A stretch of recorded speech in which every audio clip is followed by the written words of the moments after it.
My parents sold the land my grandfather left me to pay my sister's debts, so I took legal action, made them face the truth they buried. I'm a 29-year-old guy, and my grandfather was the only person who ever truly believed in me. Growing up, I was always the quiet one, never loud enough, never flashy enough, never good enough in my parents' eyes. But my grandfather, he saw me differently. He used to tell me, "You've got patience in your soul, son. That's rarer than money." Maybe that's why, when he passed away, he left me the small piece of farmland he'd spent his whole life tending. It wasn't huge. Maybe 10 acres at most, overgrown, a little forgotten, with a faded red barn that creaked in the wind, but to me, it felt sacred. I'd go there every few weeks just to walk the perimeter, brush the dust off the old wooden fence, and imagine how proud he'd be if he saw me fixing it up. That land wasn't about wealth. It was proof that someone in my family saw worth in me. My parents, though, they saw it as wasted potential. My mom once said, if your grandfather really wanted to help, he'd have left you something useful like money for your sister's future. My dad just laughed and called it sentimental nonsense. And then there was Claire, my perfect older sister, the golden child who could crash a car, drop out of college, and still somehow be called brave. I was the opposite, the scapegoat. The disappointment who never tried hard enough. Every visit home turned into some version of the same argument. My mom would sigh and ask, "When will you stop being so stubborn?" That land could do something for the family, but it already was doing something for MIT, kept me sane. It reminded me that not everything I touched was a mistake. I didn't know it yet, but the land that once grounded me would soon become the battlefield that tore my family apart, and it all started with a knock on my door one evening that I almost didn't answer. I've always known my place in the family dynamic. Claire was the golden child, and I was the one they tolerated. It wasn't even subtle. When she got a B in high school, they threw her a "you tried your best" dinner. When I graduated with honors, my dad barely looked up from his phone and muttered, "That's what you're supposed to do." I stopped expecting praise after that. Claire could make a mess out of anything, finances, relationships, even friendships, and somehow my parents would swoop in, clean it up, and call her just unlucky. When I tried to offer advice, my mom would say, "Don't lecture your sister. You've never had to struggle like she has." Struggle? I was living paycheck to paycheck in a one-bedroom apartment, working 2 jobs just to keep afloat. Meanwhile, Claire had burned through 3 credit cards and 2 boyfriends by 27. Still, I kept my distance. I didn't hate her, I just couldn't relate to her world anymore. The land my grandfather left me was my anchor, my proof that I had something stable, something no one could take away. Or so I thought. Then one Sunday dinner, Claire mentioned she was dealing with a little financial hiccup. My mom's tone turned syrupy. "We'll figure something out, sweetheart." My dad's eyes flicked to me, that calculating, heavy silence that always meant they were about to ask me for something I didn't want to give. I tried to ignore it, focused on cutting my food, but my stomach twisted. I could already sense it, the setup, the guilt, the family performance. My mom leaned forward with that fake, gentle smile she used when manipulation was coming, disguised as love. "You know, honey," she said softly, "that land your grandfather left you? Maybe it's time it helps the family too." My fork froze mid-air. That was the first moment I realized they didn't see my inheritance as mine at all, and deep down, I knew they were only getting started. It happened 2 weeks later. I'd just come home from a long shift when I heard a knock at my apartment door. It was late, close to 9 p.m., and when I looked through the peephole, I saw my parents standing there. Both of them. My dad had that salesman smile he used when he wanted something, and my mom clutched her purse like she was about to deliver life-changing news. "Can we come in for a minute?" she asked, her tone sugary sweet. I hesitated, but opened the door anyway. My dad immediately started with small talk, asking about work, my health, even complimenting my furniture. That alone was enough to make my stomach twist. They never came over unless they needed something. After 10 minutes of forced pleasantries, my mom finally got to it. "We've been thinking," she began, folding her hands like she was praying. "Claire's in some trouble." "Just a bit of debt?" Nothing serious, but if we could get some quick money, she could settle it and start over fresh. I stared at them, already feeling where this was going. Don't, I said quietly. Don't even say it. But my dad leaned forward, his voice calm, almost rehearsed. You're sitting on land that's just sitting there, son. If we sell it just temporarily, we could help your sister get back on her feet. You'll get your share back later. We promise. My chest tightened. That land wasn't just dirt to me. It was my grandfather's memory, his faith in me, the one piece of him I had left. No, I said firmly. Absolutely not. My mom's expression crumbled into her signature guilt trip. Tears filled her eyes as she whispered, "You'd really let your sister drown when you could save her? After everything this family has done for you?" I laughed bitterly. Everything you've done for me? Like ignoring me my whole life? The silence after that was thick and cold. My father's jaw tensed. My mother wiped fake tears. And I knew this wasn't over. They left without another word. But as the door shut, I felt that old, familiar dread creeping back. Because with my parents, a no never meant the end of it. It just meant the beginning of their next move. A few weeks passed. I hadn't heard from my parents since that night, and for a while I thought maybe they'd let it go. I even started to relax again, till one afternoon, a thick envelope showed up in my mailbox. It was from the county recorder's office. I opened it casually, and then my hands went cold. It was a notification of property transfer. My land had been sold. My name was still listed as the original owner, but underneath, there was a printed signature that looked eerily familiar. Mine, except it wasn't. I remember sitting at my kitchen table, my heartbeat thundering in my ears as I stared at that forged signature. My parents had actually done it. They'd gone behind my back, taken my grandfather's gift, and sold it without a single word. I called my dad immediately, my voice shaking. "Tell me this isn't real," he sighed, almost bored. "Son, calm down. It's not what you think. Claire needed help, and this was the fastest way. You weren't using the land anyway." I clenched my phone so hard my knuckles turned white. "You forged my signature. That's a crime." My mom cut in, her voice dripping with practiced guilt. "We did what we had to do. It's still in the family, in spirit. Your grandfather would have wanted us to help your sister?" That line broke something in me. My grandfather, the man who spent his whole life fighting to teach me honesty, self-reliance, and integrity, would have been sickened. I drove straight to the property that night. The for sale sign was gone. New survey markers dotted the soil, and the faint sound of machinery echoed from nearby. Someone had already started clearing part of the field. I stood there in the fading sunlight, the air thick with dust and betrayal.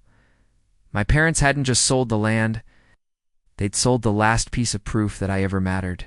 And for the first time in my life, I realized something terrifying. If my own family could steal from me this easily, what else had they buried behind their smiles? The days after the discovery blurred together. I couldn't sleep. I'd wake up at 3 a.m., drenched in sweat, replaying my father's words, "You weren't using it anyway." It echoed like an insult carved into my chest. Every time I closed my eyes, I saw my grandfather's face. The pride in his eyes when he'd handed me the old map of the property. He used to say, "Take care of it, and it'll take care of you."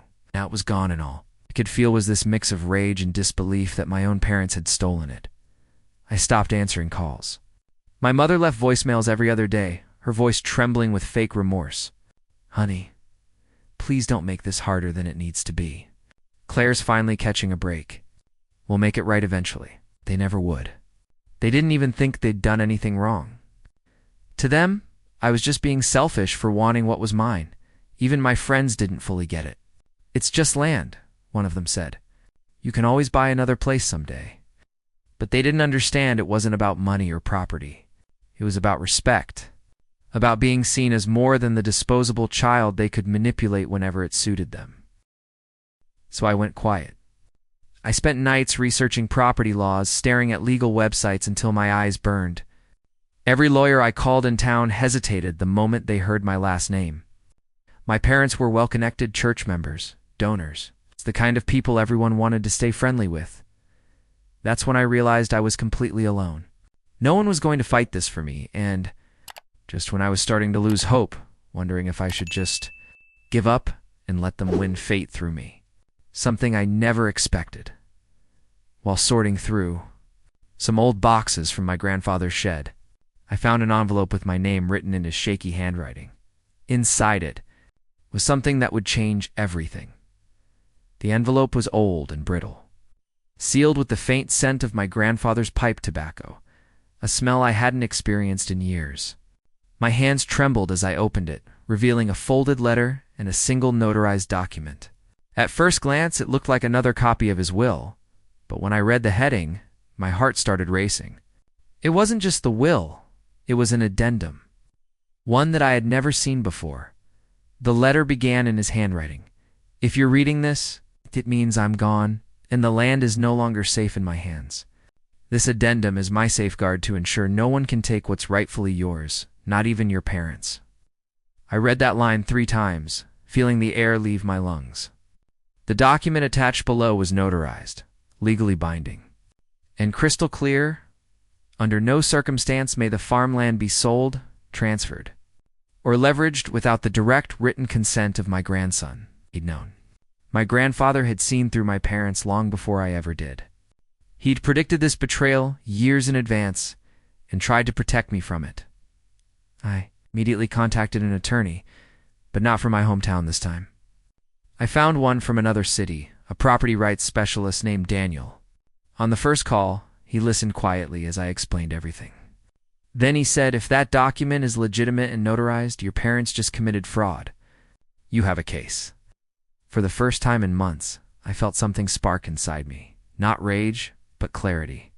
This wasn't about revenge anymore. It was about justice. Still, a part of me hesitated. They were my parents. Taking them to court felt unthinkable, until I remembered standing in that field, watching strangers tear down my grandfather's barn.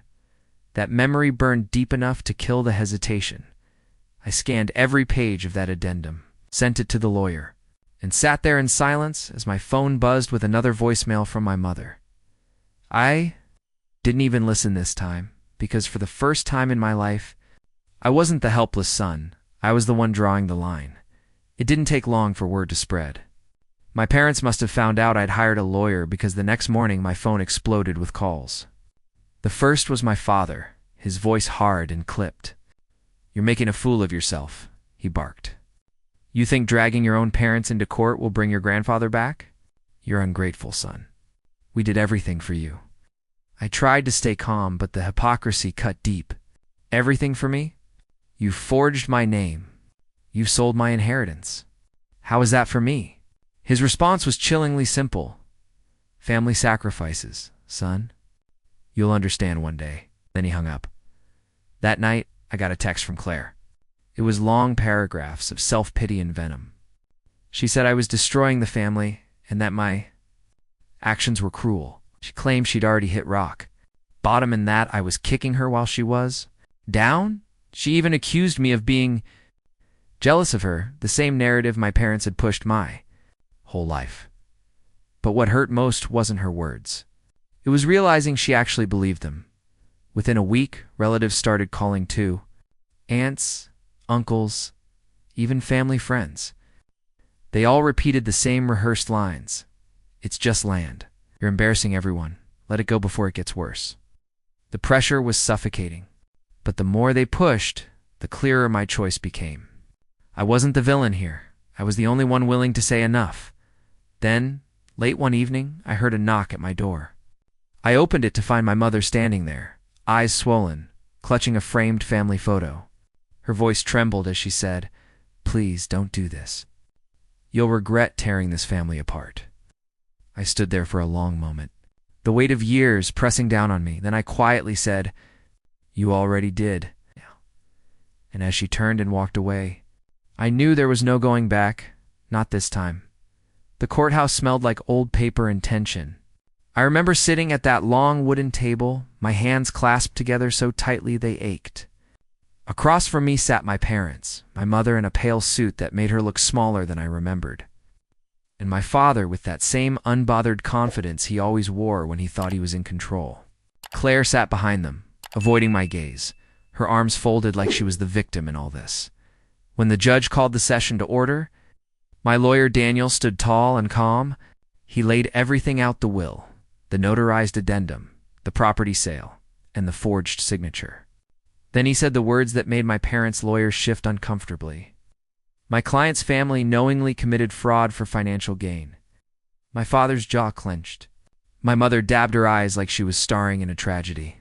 But what broke the room's silence was the handwriting expert. He testified that the signature used to sell the land was a blatant forgery. The judge asked if it matched mine in any legitimate document. The expert said no, it was copied and traced. My father finally snapped. We did what we had to do. It was family business. He shouted. The judge raised an eyebrow and replied, "Forgery is not family business, sir. It's a felony." Claire started crying. Through tears, she whispered, "I didn't know they'd actually fake it. I just needed help." But the damage was done. My parents' reputation, their facade of moral perfection, began to crack right there in front of everyone. When the judge ruled the sale invalid and ordered the property restored to me, I didn't feel victorious. I felt hollow, because the people I'd spent my whole life trying to earn love from had finally proven they'd rather break the law than treat me fairly. As I walked out of the courtroom, the autumn air hit me like a wave of truth. I'd won on paper, but I'd lost the family I'd spent years defending. Winning didn't feel like winning. The night after the verdict, I sat in my apartment, surrounded by silence that felt heavier than ever. I thought justice would give me closure, that I'd finally feel free. But instead it felt like I'd burned down what little remained of my family just to stand in the ashes holding a piece of paper that proved I was right. The fallout came fast. My parents cut all contact, and relatives unfriended me, blocked me, or sent me messages laced with guilt. How could you humiliate your family like that? Your parents are heartbroken. You could have handled this privately. No one mentioned the forgery. No one cared that they stole from me. They just cared about keeping the family's image intact. The same toxic pattern that had defined my entire life. I stopped eating properly, stopped sleeping. Every time I tried to work, my mind would drift back to my grandfather, how proud he'd been of family loyalty. Wondered what he'd think now. Would he see me as the problem too? Or would he finally understand why I had to fight? One evening I drove out to my land, for the first time since the court's decision. The sky was painted in deep orange and gold as the sun sank behind the old tree line. The barn was half demolished, but pieces of it still stood like ghosts of what used to be. I walked across the soil barefoot, letting the dirt cling to my skin. For the first time in months, I cried, not out of anger, but exhaustion.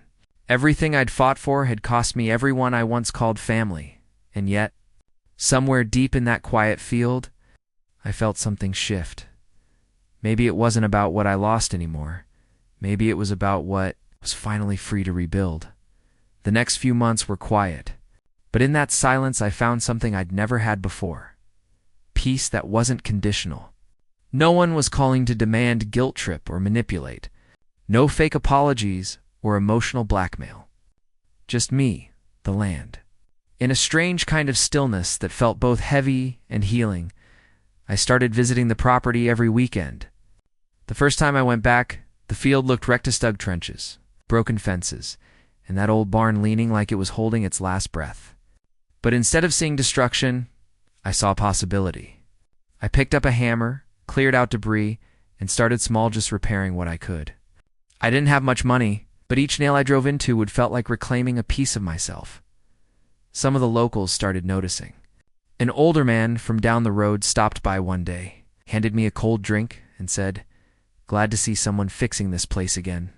Your grandfather would be proud." That one sentence hit harder than anything I'd heard in years. I began to pour my weekends into rebuilding. New fencing. A small tool shed. Even planted a few trees near the edge of the field. The land didn't judge me. It didn't play favorites. It just waited, patient and forgiving. News spread slowly.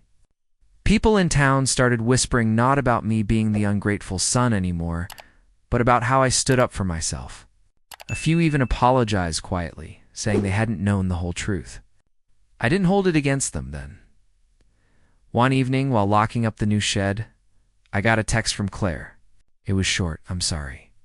I messed everything up." I stared at it for a long time before replying, "I know." No anger, no forgiveness, just acceptance. Because this time, I wasn't seeking validation. I was finally building something that couldn't be taken from me, against something real. And with every sunset over that reclaimed field, I realized I wasn't rebuilding the land. I was rebuilding myself. It was a gray afternoon when my mother showed up at the property. I heard her voice before I saw her, soft, shaky, almost uncertain. I turned and there she was, standing by the fence in a pale sweater, looking smaller than I'd ever seen her. For a second I almost didn't recognize her. Gone was the polished confidence she always carried. What stood before me was someone humbled. "I wasn't sure you'd be here," she said quietly. "I'm always here now," I replied, wiping my hands on my jeans. We stood in silence, the wind cutting through the empty field. Then, out of nowhere, she whispered, "Your grandfather loved you more than anyone." I hated that. Her voice cracked.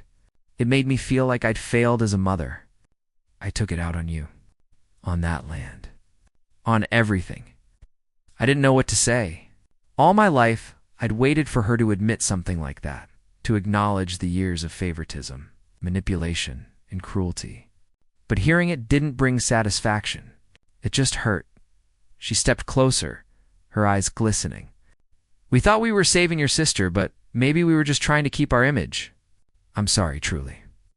I looked at her, unsure whether to believe the words or the tears. Part of me wanted to forgive her. Another part wanted to turn away and never look back.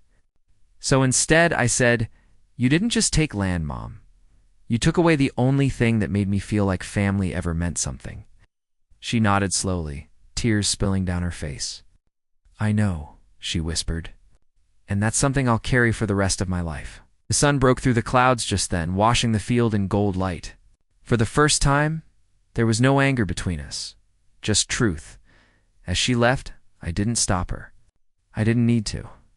Some wounds don't close, but they do stop bleeding. And sometimes, that's the closest thing to peace you'll ever get. Months passed and the land finally started to look alive again. The grass grew greener, the fence stood firm, and the cabin I built by hand sat proudly under the open sky. I'd wake up early on weekends, coffee in hand, listening to the wind whisper through the trees I'd planted. For the first time in my life, silence didn't mean loneliness, it meant freedom. I didn't hear much from my parents after that day. Word around town was that they'd sold their house and moved to another county. Claire texted occasionally short, polite updates about work or her new apartment. I never blocked her. I just didn't engage much. We'd both said all there was to say. One evening, I found myself sitting on the porch, watching the sunset. The sky looked exactly like it did the day my grandfather first took me to this land. Streaks of orange and gold blending into calm blue. I could almost hear his voice beside me. "Take care of it, and it'll take care of you." He was right.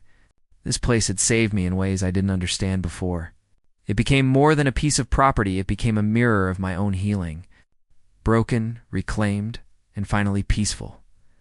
Sometimes I wonder what life would have been like if my parents hadn't betrayed me. Maybe I'd still be seeking their approval, mistaking silence for love and guilt for family. Losing everything forced me to see the truth. You can't build peace on manipulation. I took a deep breath and looked out over the land, the soil warm beneath my boots. I wasn't angry anymore. I wasn't waiting for an apology that might never come. I'd already won, not in court, but in the quiet certainty that I'd survived them. Because in the end, the greatest inheritance my grandfather left me wasn't the land at all. It was the strength to finally stand on it alone.